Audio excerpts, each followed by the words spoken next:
Back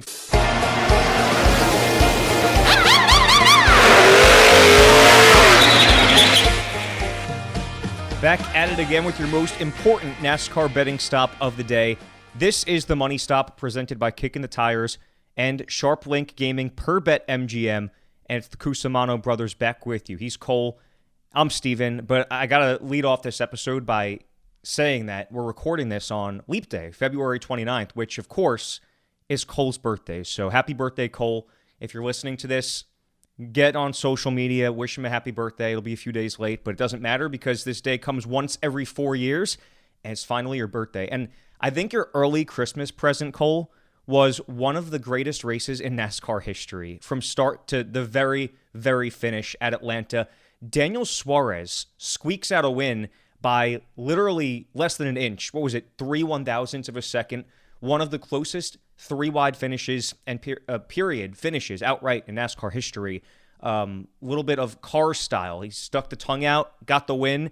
And I think it was our preseason episode, Cole. You said you could see Daniel Suarez squeaking out a win at some point this year.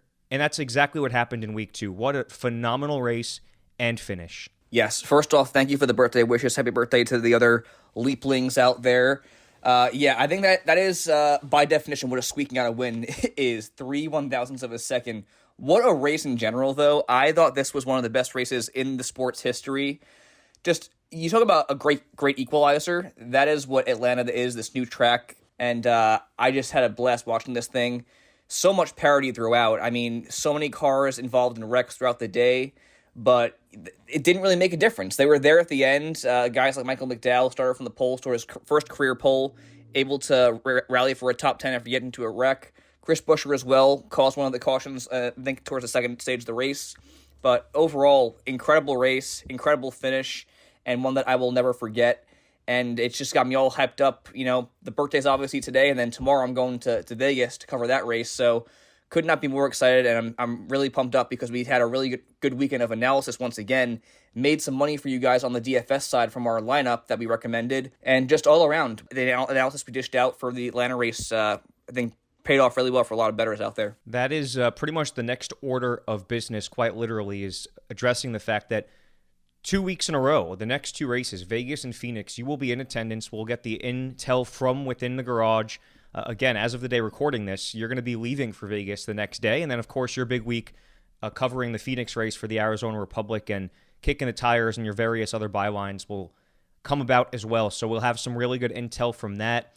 And I don't want to dwell too much on the Atlanta race because, like you said, it's a great equalizer. I think we said everything that needed to be said before this race in the sense that it is kind of the measuring stick and the blueprint for what a perfect track is on the competition side if there's other tracks looking for a repave. But I want to also just, I didn't prep you for this, so I apologize, but I want to just, over the first 2 weeks, we had a couple of races that are more wild cards than, say, the next 2 and the rest of the schedule are in Daytona and Atlanta.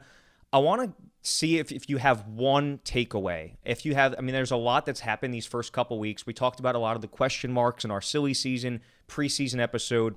But as I rattle through this top 10 from the race at Atlanta, I want to give you my takeaway. So Daniel Suarez, of course, the winner, edging out Ryan Blaney and Kyle Busch, who was in third by a nose.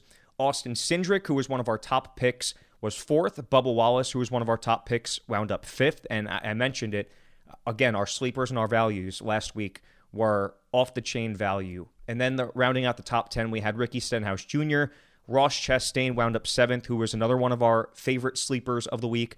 Michael McDowell, Chris Buescher, Ty Gibbs rounded out the top 10. But the name missing from there, Cole, that is going to be my takeaway, because I wanted to make sure I made it a point to say this coming out of Atlanta, because this needs to be said. My takeaway of the first 2 races is that Front Row Motorsports came to play this year, because the car that led the most laps did not finish in the top 10, had some bad fortune. That was Todd Gilliland. Todd Gilliland has had a great start to the season. Michael McDowell, who's been on the front row 2 weeks in a row for Front Row Motorsports in terms of qualifying, he rounded out with a top 10 this week. And there were so many question marks coming into this NASCAR season. We come out of 2 super speedway type tracks, drafting tracks, where you can really get a sense for which cars unload the season quick. That is my takeaway. Front Row Motorsports came to play. I'm actually all on board with you on that one.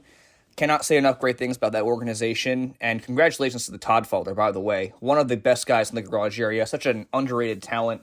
To see him go out there and have a legitimate shot to win that thing was incredible.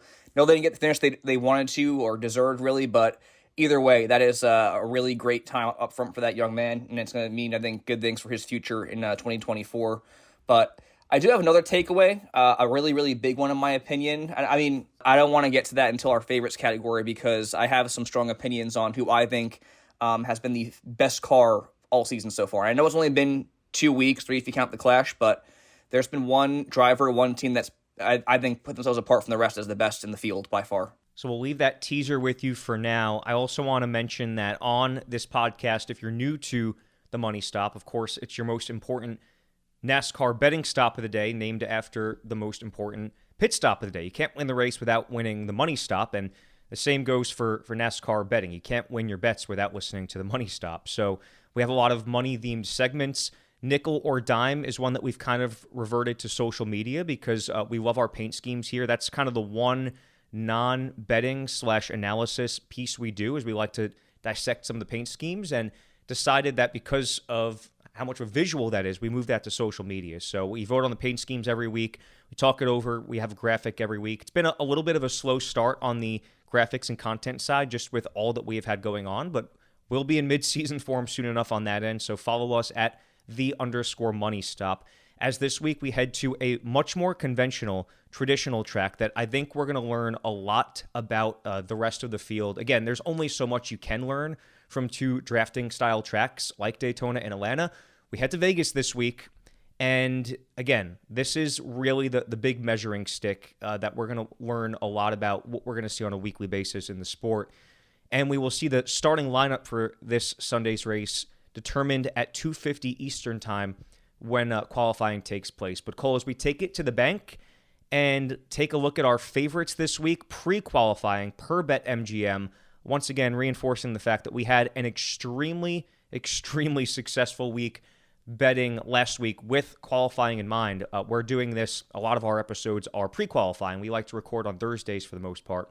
But here's our favorites. We've got an overwhelming favorite this week per Vegas. In Vegas, it's Kyle Larson, plus 400.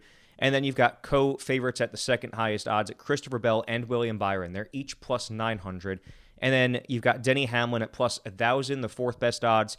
Tyler Reddick plus 1,100 at the fifth best odds. So it is no surprise, Cole, we have an overwhelming favorite, Kyle Larson, for Vegas this week. But I think that there are two Kyles we should probably be paying attention to, not just this week, but I think every week this season. Correct, and that is a perfect segue into my personal favorites for this weekend in Vegas. We'll kick us off with Kyle Larson, obviously the overwhelming favorite for a reason. Again, plus 400 for the race win. I'll steep $11,000 for DFS, which is the most expensive in DFS. And for good reason, because he has only either won or finished runner-up in all but one next-gen start at Vegas. That is 4 starts. Again, a really good sample size here. So as you'll see throughout the season, we're going to have a lot better analysis. I think better consistent numbers-driven episodes with more starts with this next-gen car. Anyway, on to Vegas. Kyle Larson also has the most laps led there with 223 between 3 starts and a 10th place average, which is the 6th best in the field, but skewed a little bit due to an early end in his 2022 fall race. Either way, there's not much else to be said except for the fact that Kyle Larson is the favorite and should be the favorite for all the reasons I just mentioned there.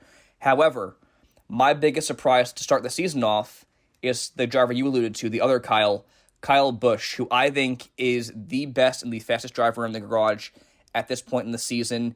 And with these numbers, he could realistically be valued in the sleepers category, but I was not going to do him that disservice.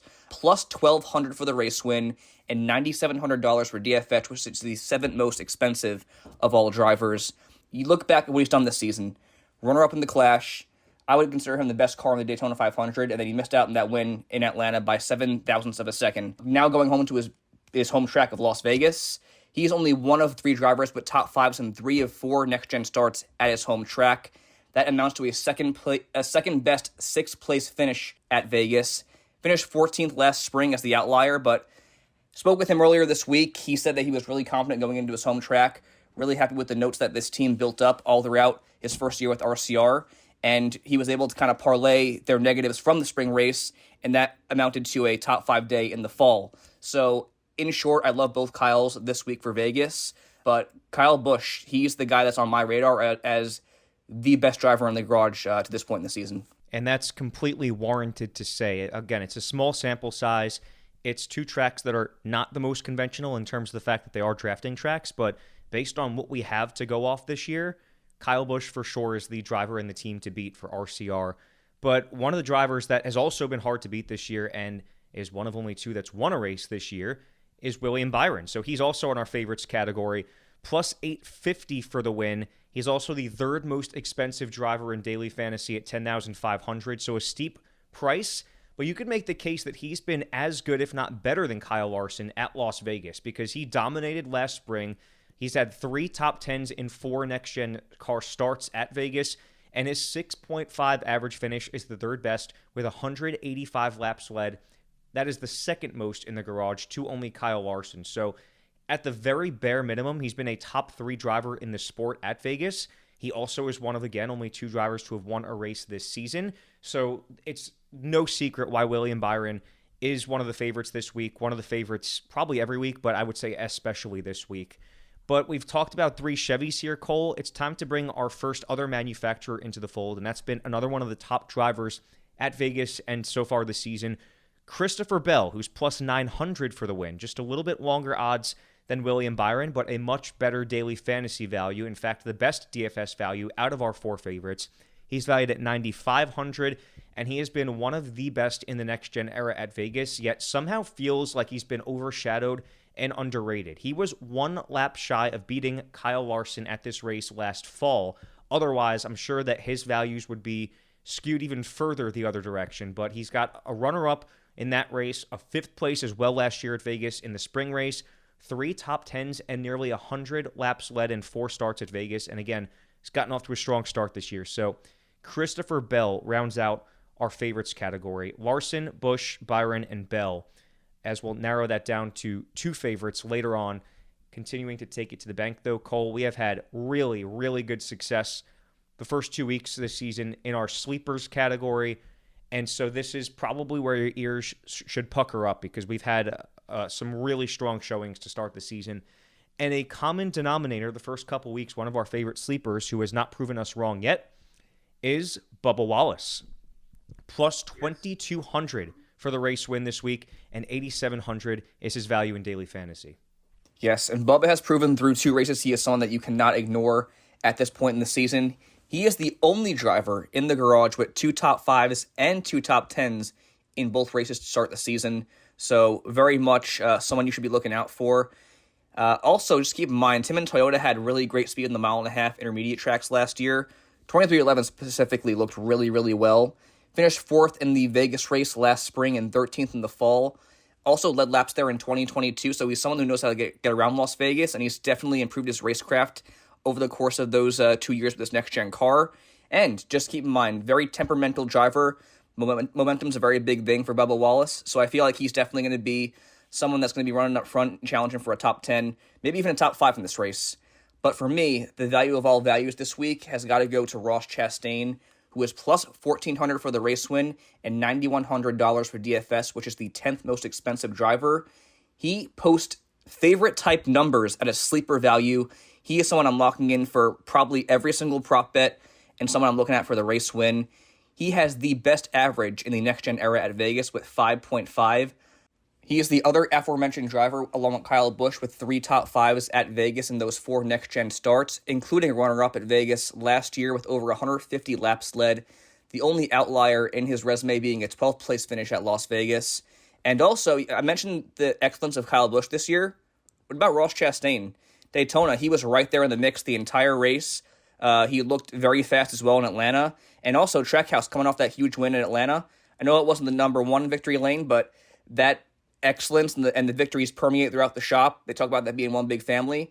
I think that'll definitely come into a factor for Ross Chastain and that number 1 team these next few races, and especially here at Las Vegas, given those numbers. I completely agree. That is a value you have to take and run with it. I want to point something out before I give you my favorite sleepers this week, because I mentioned last week how it was kind of a rare episode because we like to record every Thursday. It works with our schedules, but also for the fact that we are recording pre-qualifying. We're not going off what we see at the track. It was a good thing last week because, again, we get to make what we, see what we get out of practice and qualifying and bring that into the analysis a little bit and give you better advice for daily fantasy. But one of the things I do want to point out when we're recording these episodes pre-qualifying, the major positive to that is that you can take advantage of these values before they move. And that's why I said with Ross Chastain, take plus 1,400 and 9,100 in daily fantasy and run with it, because I think as soon as those cars hit the track, specifically the Trackhouse cars, those odds are going to move in a non-favorable direction for bettors. So if you're listening to this now before the cars hit the track for practice or qualifying, and I'm assuming that they probably were pretty fast, that one in that 99, I would say lock that in right now as soon as you're listening to this. Hopefully it is before qualifying or before the odds moved for the Trackhouse camp. But I want to, we talked a lot about some Chevys here. We talked about a couple of Toyotas. I'm going to keep it in the Toyota stable and talking about Martin Truex Jr., who is a very similar value. 9,300 in daily fantasy. He is a second next most expensive driver in front of Ross Chastain. Ninth out of the drivers in the field. Plus 1,200 for the win. He is the only driver with top 10s in every next-gen start at Vegas. So you're talking about a pretty high floor here. He's also got the fourth best average finish at 7.8 in the next-gen era, but only 13 laps led. So I think you're talking with Martin Truex Jr. about a high floor, pretty low ceiling. I mean, there's obviously, this is a former champion we're talking about. There's a very good chance he could go out and win the race, but I think that it's less likely than some of these other names that we've spoken about so far. But definitely somebody I would call a safe pick this week in Martin Truex Jr. One I also want to touch on, again in a similar price range, is the 11th most expensive driver in daily fantasy at 8,900, Tyler Reddick, who is plus 1,100 for the race win. Those are tied for the fifth highest odds. So he has asserted himself as a weekly contender on intermediate tracks going off what we had last year. He had the win at Kansas, plus 4 additional top 10s at mile-and-a-half tracks, and he led a lot of laps. He had 3 top 10s with a lowish finish of 15th at Vegas in 4 next-gen starts, so you're talking about a high floor for him as well. 9th place average finish at this track in the next-gen era. That is the 5th best among active drivers, so you're talking about a couple guys in the sleepers category, Cole, that have high floors that we've mentioned. The 4 of them, I would say, do, but specifically the 2 I mentioned. I wanted to put Truex and Reddick in there because they both have a pretty high floor this week at Vegas.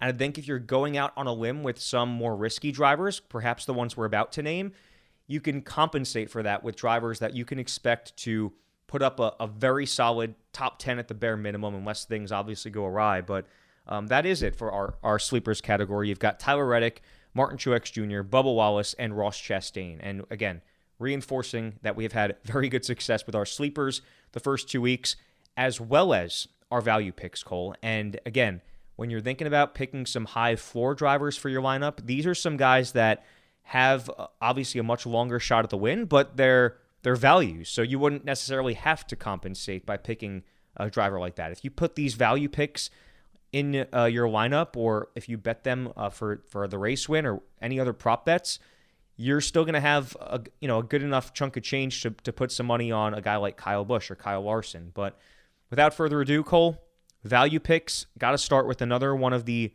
I guess you can call surprise drivers to start 2024. Yes. Real quick, want to just preface by saying with the value picks category for this year, I'm trying to get into a habit of including true long shot drivers and more DFS driven drivers that are in like that $5,000, $6,000 range, because you could easily throw in a Ty Gibbs, Austin Cindric, some of those drivers in every single week. And it'll obviously look really good on paper. But what we want to do here is maximize your payroll for these lineups. So trying to go deeper, longer shot picks. But before that, I also wanted to say one more thing on the sleepers and favorites.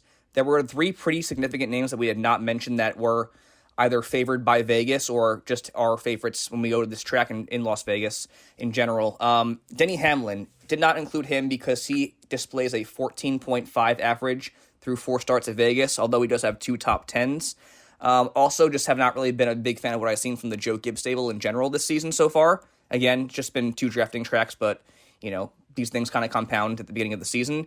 And then two more drivers, high-profile names, Chase Elliott, Ryan Blaney, both have average finishes at 20.7 and 20.8 respectively, and only one top 10 apiece at Las Vegas in those 4 starts. So just not a whole lot of numbers and history to back that up. I do like what I've seen from both drivers so far in these first 2 races, but I just think that the drivers we put up in these favorites and sleepers categories respectively have a better shot at getting you some money this week. So with that, I'll move on to the value picks section here.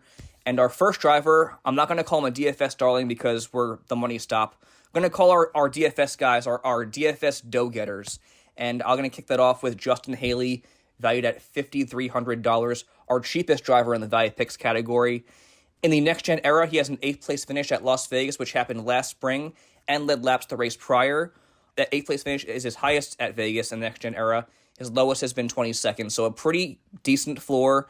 And I think he's someone who's not going to really sink your lineup, as he's proven since the inception of this podcast. He's proven to be kind of over-reliable here. On top of that, a 15.3 average, which is better than the drivers I just mentioned, Ryan Blaney, Chase Elliott, and even Joey Logano.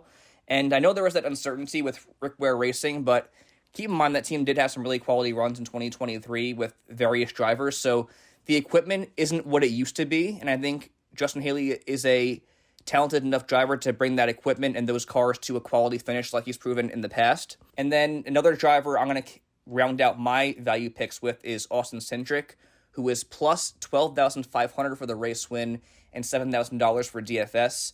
And I don't think the race win odds are that far-fetched. I think he's someone that has proven he can win races. He's looked really good to start the season off. Had legitimate speed to contend in both races at Daytona and Atlanta. But keep in mind, those are only drafting tracks where he always excels at. So I think I look for this to be a track where you kind of get a better sense for what we're going to expect from Austin Cindric to start this year. But Team Penske is always a team that we think of when we come to this track. Finished top 10 here last spring race, led laps in the fall race the year prior, and no wins in the Xfinity Series at Vegas, but he has a runner-up and over 120 laps led. So Austin Cindric, I know I was going to stray away from those $7,000 range drivers, but he's just someone that's too fast and intuitive equipment to ignore at this point, in my opinion. And you look at some of the prop bets, Cole, for Austin Cindric. He is plus 1,400 to finish in the top 5. That's obviously a long shot, but plus 225 to be in the top 10. And I think one thing on that note that I'd like to point out, as not necessarily a takeaway from the first 2 weeks, but maybe something just to keep an eye on, keep it on your radar, is that the Fords have been pretty fast, the dark horses. I mean, I mentioned Front Row Motorsports, and you mentioned Austin Cindric as a guy that made us some money last week. Well, I want to keep that theme going with another guy that's looked pretty sporty the first 2 weeks of the season. That's Harrison Burton, who is $5,400 in daily fantasy, almost the same price as Justin Haley.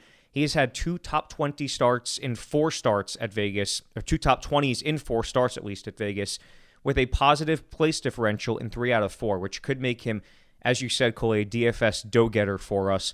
And again, he's looked pretty sporty so far. It's only been the drafting tracks. He's gotten caught up in some bad luck, but I think that what we've seen from the Ford camp in that dark horse has been positive through 2 races. Again, not a takeaway per se, but definitely something that I'm keeping on my radar. And when I'm looking at those drivers that are in the $5,000, $6,000, $7,000 range in daily fantasy, Harrison Burton's definitely a guy I'm looking at, and I'm absolutely firing him up if he does end up starting deep in the pack and does have a high potential for positive place differential points. Another guy, Cole, that has been, I'm not going to put him in the takeaway category yet, but if you're keeping your eye on somebody that coming out of the first 2 races has looked really good at the drafting tracks, look no further than Corey LaJoie, who is valued at $6,300 in daily fantasy, right at the middle of this value picks category. He is actually ranked top 8 in daily fantasy each of the last 2 weeks. Who thought we would have said that about Corey LaJoie these first 2 weeks? But we are. And he showed borderline top 15 speed at the intermediate tracks last year. I think that was one of the biggest strides that he made in the Cup Series a year ago. I think the further we see this Spire Motorsports alliance with Hendrick Motorsports go, the more comfortable and the more fast these cars seem. And that is certainly looking to be the case with Corey LaJoie this year, who in 4 next-gen starts at Vegas has posted 3 top 20s, including a 15th place finish. So again, pretty high floor driver, and I would say that the ceiling is probably higher than you think with Corey LaJoie based on what we've seen so far this year. I really like Corey LaJoy as a guy that if you've got, again, 6,400 left in DFS, he's one of the last drivers to maybe insert into your lineup. He's definitely one that I've got my eye on. But Cole, we just named 12 total drivers, 4 from each tier. We gave you our 4 favorites, 4 sleepers, 4 values. We also talked about a couple guys that were missing from that list, but we like to give you a strong sense for where our heads are at overall in terms of picking one driver from each tier per person to get this down to 6. So I'll lead this off, Cole, as I pick my favorite out of the favorites. It's the guy that I picked to win last weekend's race, William Byron. I'll take him as my favorite of the week. As my favorite sleeper, I'm going to go with Tyler Reddick. Again, just really strong on these tracks last year. I'm taking a lot of stock into that. Same can be said for Corey LaJoy, who's my favorite value of the week with his $6,300 price range. So that's my 3. How about your 3? My favorite's going to be Kyle Busch. I just love what I've seen from this team through 2 races this season and the Clash as well. I think his value of plus 1,200 for the race win is too good to pass up. Same can be said for Ross Chastain, my sleeper pick, at plus 1,400 for the race win. Also love his top 3, top 5, top 10 props, you name it. Looking really, really good for the Melon Man this week. And then for my value pick, going to go with Austin Cindric, kind of the low-hanging fruit there at $7,000 for DFS, but someone who's looked really well this season so far, and a team that has always performed well in Las Vegas historically. Continuing to break this down, Cole, and before I get into our next segment, want to recap that. We've got our favorites out of those drivers. We've got Kyle Busch, William Byron, our sleepers, Ross Chastain, Tyler Reddick, and our values, Austin Cindric, Corey LaJoy. Next up, if you're, again, new to the show, we like to go with our money theme, and we like to move on to big money bets at this point. These are what we like to call basically a synonym for prop bets. It's not always about the race winner. It's not always about daily fantasy. You've got a chance to talk about top 3 odds, top 5, top 10 picks, as well as match bets, driver head-to-head bets, per se, that we like to take into consideration here. And as I look at my favorite big money bets, Cole, again, we call them these because they're bets that you can feel more comfortable throwing a big chunk of change on rather than, throwing the house. I don't think you should throw the house on any bet, but you got to bet responsibly. But if you're going to throw a big amount of money on a race winner, that's obviously very risky. I think you want to consider putting a good chunk of change on top 5, top 10 bets that are more likely. And there's a few that I like this week. So for top 5 bets, Cole, I really like Kyle Busch at plus 190. That is such a good value. We said all the reasons that need to be said. I'm not going to go back into it. And then another one of your sleepers, Ross Chastain, is plus 210 to finish in the top 5. I just think that he has been, I think if you had to put a power rankings of the top drivers in the sport through 2 weeks, Ross Chastain probably is in my top 5, and he's plus 210 to finish in the top 5 this week. And there is a top 10 odd that I like as well for a prop bet. Again, maybe not a big money bet, but definitely a value that is worth exploring, and that's Todd Gilliland. He's plus 700 to finish in the top 10. And coming out of the first 2 weeks of the season, I think Front Row Motorsports has displayed not even top 10, but I would say top 5 speed. Again, you're talking about super speedways. Now we're going to an intermediate track. We don't have anything else to go off of other than last year's results. So I'm not going to call Todd Gilliland's prop bet at plus 700, top 10, a big money bet, but it's definitely one that I might sprinkle on. We might need to start a new segment called Bets We Might Sprinkle On, or think of what the money theme might be for that, but that's definitely one of those that I am teetering on this week entering Vegas. Sprinkling on one. I like that. For me, I'm just going to reinforce what you said. I absolutely love those 2 prop bets of top 5 finishers for Kyle Busch at plus 190 and Ross Chastain for plus 210. And the fact that we both so confidently agree in those props, I think those are ones that you should definitely consider looking at. Those are ones that I'm looking to throw $20 on. And you look at that. I mean, Kyle Busch plus 190, $20, you're looking at a payout of $58. So that right there in itself is a major win for the weekend. I wouldn't look much further than those 2. I think there's some decent values out there. If you like other drivers like William Byron, he's plus 155 for a top 5. Kyle Larson, he only has positive odds for top 3 at plus 125. That's a little bit tough for me there, but just, again, want to reinforce our confidence in those 2 props for Kyle Busch and Ross Chastain at plus 210 and plus 190 to finish top 5. Love those prop bets. Lock them in. And if we're both agreeing on it, you should probably don't walk but run to the sports books right now. And also, again, I like to reinforce things just in case you're new to the show. We're going off of BetMGM, as this podcast, of course, presented by our good friends at Kicking the Tires and SharpLink Gaming per BetMGM. But I do like to always, every once in a while, mention the fact that the odds do fluctuate by sportsbook. So before you lock in any bets, check what DraftKings has these at. Check what, whatever your local sportsbook may be. BetMGM, Caesars. There's some sports books that have less prop bets for NASCAR, but tend to look at BetMGM and DraftKings as the two that have the most options. And it's definitely worth looking at what the values are at the various sports books, because they do fluctuate for NASCAR betting more so than any of the other lines in any other sport. So keep an eye on that. I want to move on, Cole, to head-to-head bets now. These are head-to-head driver matchups that are parlayable, and mentioned that there were a few we liked quite a bit last week. I'm going to rattle these off, and you can kind of let me know if there's any that stick out to you. Daniel Suarez versus Chase Briscoe, who, by the way, I don't want to get carried away on this, but we didn't mention Chase Briscoe was right there in the running for the win last week before he got caught up in the late caution that set up, of course, the famous finish at Atlanta a week ago. But you've got, anyway, Daniel Suarez versus Chase Briscoe. You've got Martin Truex Jr. versus Joey Logano, Ty Gibbs versus Bubba Wallace, Ross Chastain versus Brad Keselowski, and finally Alex Bowman versus Tyler Reddick. Truthfully, the only matchup I really like is Chastain over Keselowski, but those odds are the same. They're both minus 115 to beat each other. At that rate, you could parlay it with maybe like a other sports money line, maybe like our 40-win New York Rangers money line that day or something. I don't know. But outside of that, not a whole lot of confidence in the other ones. I think the Suarez-Briscoe one's going to be pretty close. Chase Briscoe actually has looked really good to start this year off. I would consider putting him in this episode, but thought better than to do that. Logano-Truex is an interesting one as well. I think both are very similar drivers at this track. Logano, I think, is someone you think of all the time at Vegas, given his history. Truex got the 4 top 10s, the only driver to do so in the 4 next-gen starts at Vegas, so that's kind of a toss-up. Gibbs and Wallace, toss-up as well, but I'd probably lean Wallace. And then Bowman Reddick, I'd probably go Reddick in this situation, but HMS has also won 3 or 4 races at Vegas between 3 of different drivers in those 2 years. So a lot of unknowns. The only one I'm kind of set on is Chastain over Keselowski, and even that's not really worth taking a look at, in my opinion. And I do want to put a capper on those scattered thoughts too, Cole, because you mentioned now Chase Briscoe's had a strong start to the season. I mentioned what I said and that he was in position for a top 5 toward the end of that race at Atlanta.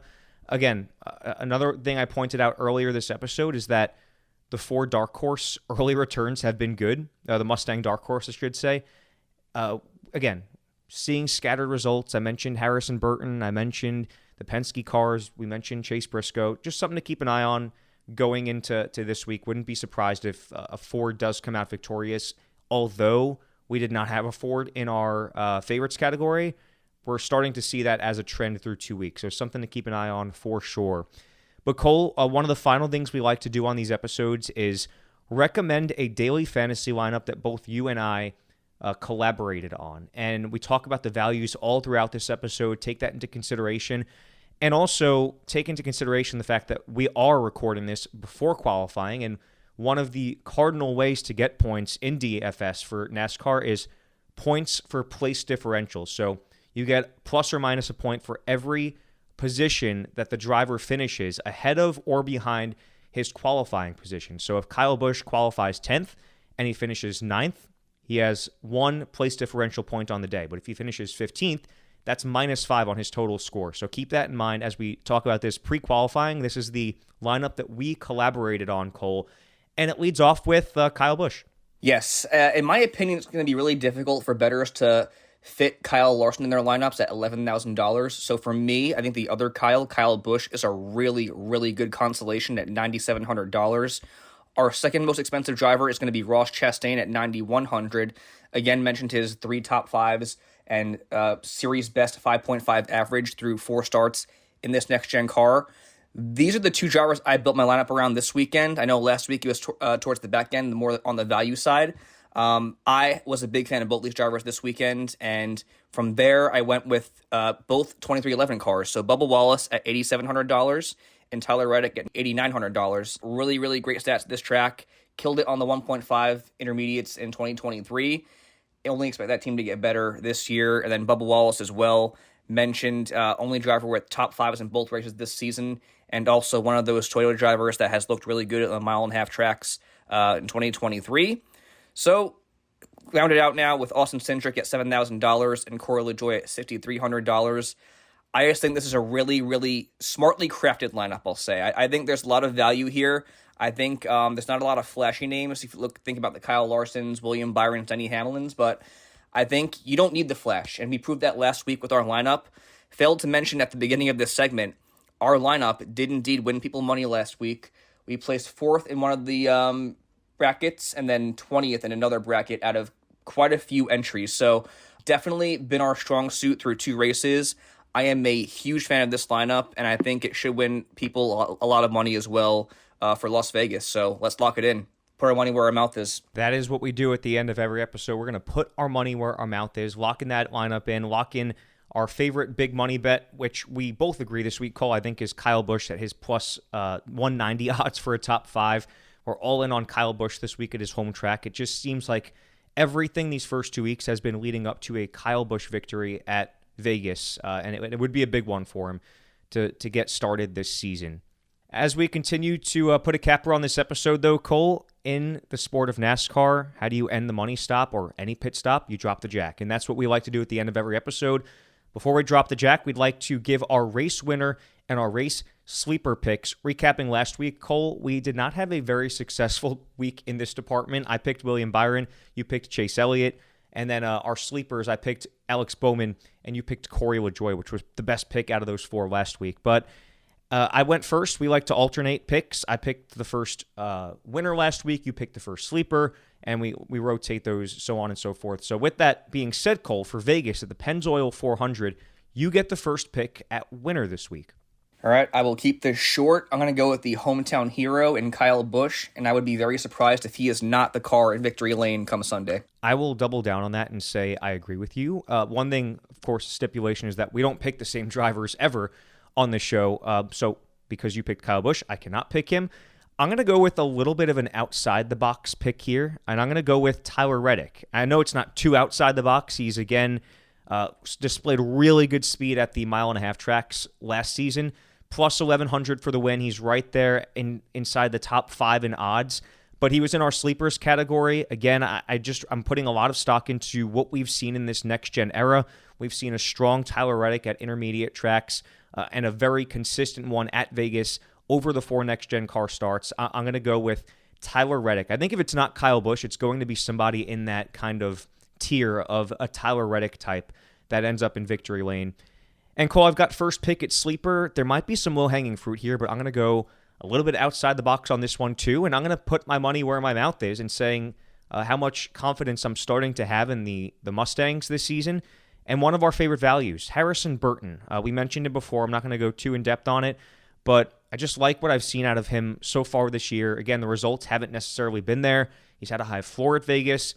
The dark horses have been fast. I just have a good feeling about Harrison Burton. The longer he's been in the garage, you just feel like he's coming into his own. He's becoming more mature. The Fords are getting fast. I have a good gut feeling about Harrison Burton this week at Vegas. Very nice. Yeah, I actually did too. That's why I kind of included him in this episode and for DFS consideration. For me, I'm going to keep it in reinforcing the confidence I have in Front Row Motorsports. Michael McDowell has the odds of plus 10,000 for this win. Don't think he will go out and do it per se, but I do think that those Ford Mustang dark horses have looked really fast to start the season. I think that stable has looked really fast to start the season. And this is a driver that has just gotten better and better each year with this next-gen car. And I think that he's going to have a really strong run, potentially a top 10 day. And his odds for a top 10 are actually plus 225. So for the driver who qualified front row in back-to-back weeks to start the season off, really, really good odds potentially for a sleeper. Yeah, I was leaning for sure one of those Front Row Motorsports drivers because, again, that's where I led off this episode and saying that was my main takeaway from the first 2 weeks. But There's definitely an element of excitement that comes with this third race weekend, Cole, because like I said, you probably learn more this week at Vegas about, I guess, what we're going to see the rest of the season than you would have learned the first 2 weeks at the two drafting tracks, Daytona and Atlanta. So it's the Pennzoil 400. It's this upcoming Sunday, March 3rd at 3:35 Eastern Time. And we're going to learn quite a bit coming out of this race before we head to the place where everything is decided at Phoenix next week.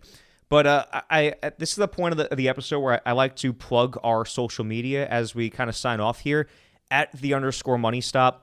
And I'm at Steven_Cusumano. I don't usually tweet a lot of NASCAR, but you can follow me if you want.